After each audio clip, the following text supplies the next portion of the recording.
तो मेरे भतीजा है, तो वो पहले LKG UKG में जाना शुरू हुआ, पहले वहां से आता, फिर एक घर पे मैम और पढ़ाने के लिए आते। तो मैंने एक बार मैं घर गया तो मैंने मम्मी से पूछा कि तो कि भाई आप स्कूल का होमवर्क करवाना होता है इसको, और तो या तो आप ही करवा दो और या स्कूल वाला उनका दोगे, हमारे वाला नहीं करेगा। आप फर्स्ट क्लास के बच्चे को कहते होमवर्क करके ला, फिर होमवर्क करती है उसकी मम्मी। यही है।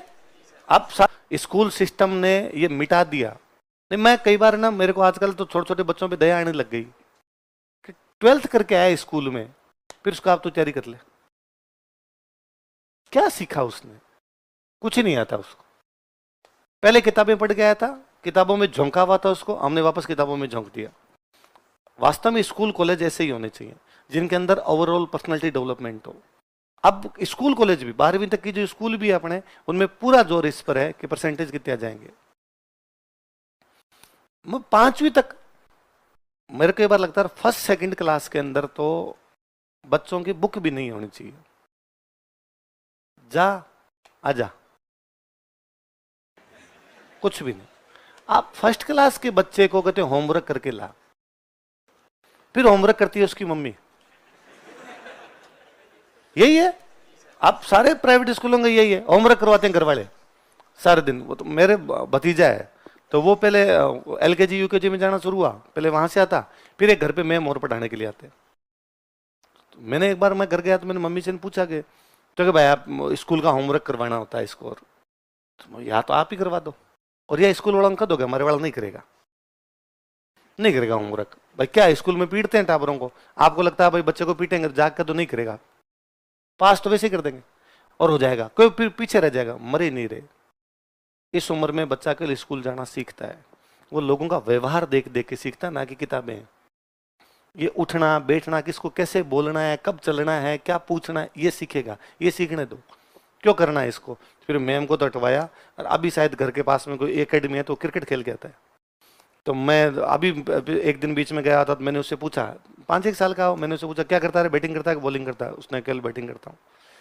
तो मैं तो बॉलिंग क्यों नहीं करता? तो उसने कहा मैं अभी उसके काबिल नहीं हूँ। तो मैंने भाई को बुला के पूछा कि अरे ये ऐसे कैसे बात करता रहे कि मैं उसके काबिल नहीं हूँ? उसने कहा इसके कोच है वो मुस्लिम है।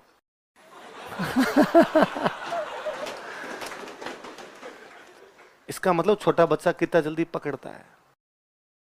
आपने नहीं बोलते काबिल वर्ड कभी।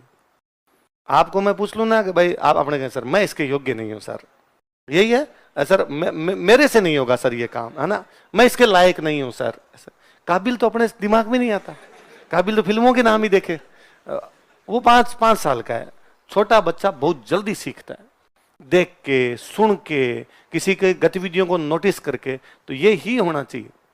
और जब बच्चे यूं 8th क्लास पास कर ले, 8वीं से 12वीं तक, तब तो गेम्स में होने चाहिए सारे के सारे, कि सबको आप गेम्स खिलाओ। गेम्स से बच्चे में 2 चीजें आती है, एक तो बढ़ता है कॉन्फिडेंस, एक आती है टीम भावना। जो बच्चे गेम्स में होते हैं ना, वो आप देखना कभी नोटिस, वो बोलने में थोड़े यूं तेज तर्रार होंगे, इतने यूं आपकी तरफ पर्चियां नहीं भेजेंगे। ये आपकी गलती नहीं है, ये गलतियां इसलिए है क्योंकि हमारी स्कूलों का सिस्टम ऐसे ही रहा कि वहां पर हमारे क्लास में खड़ा होकर क्वेश्चन पूछने पे रोक लगा दी गई।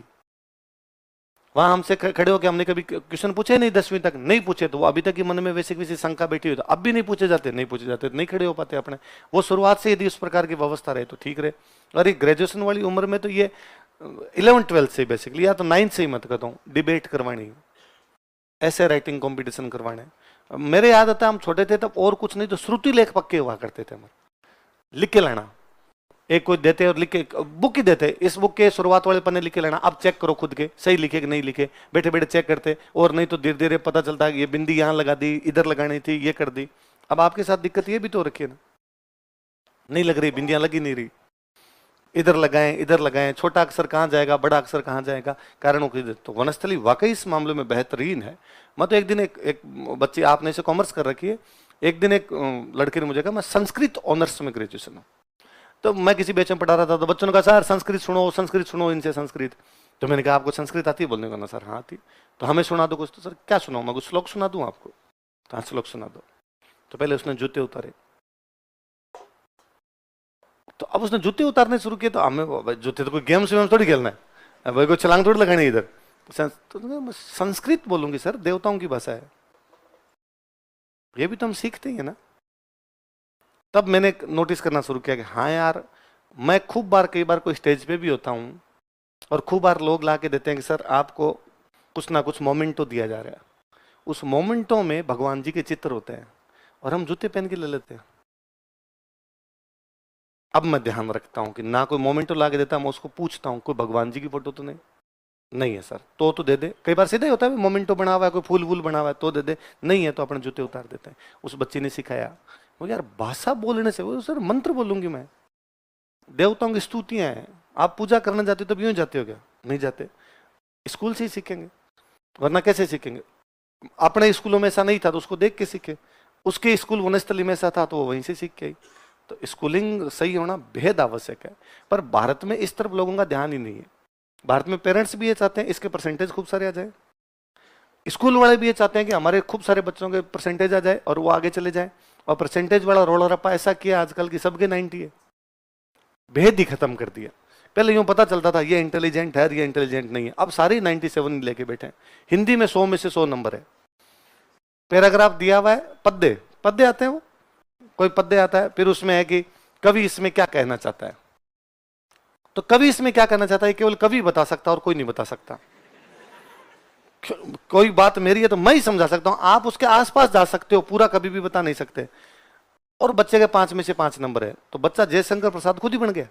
इस कविता में जयशंकर प्रसाद क्या कहना चाहते हैं, तो अपने लिखते हैं जयशंकर प्रसाद कहना चाहते हैं कि, जयशंकर प्रसाद की तरफ से लिख रहे हैं, पर एग्जैक्टली क्या कहना चाहते हैं वो तो वही जानते हैं। हम उनके आसपास कहीं पहुंचेंगे पर फिर भी 5 में से 5 नंबर आए, तो मतलब तेरे अंदर जयशंकर प्रसाद की आत्मा उतर गई। तो है जी अपने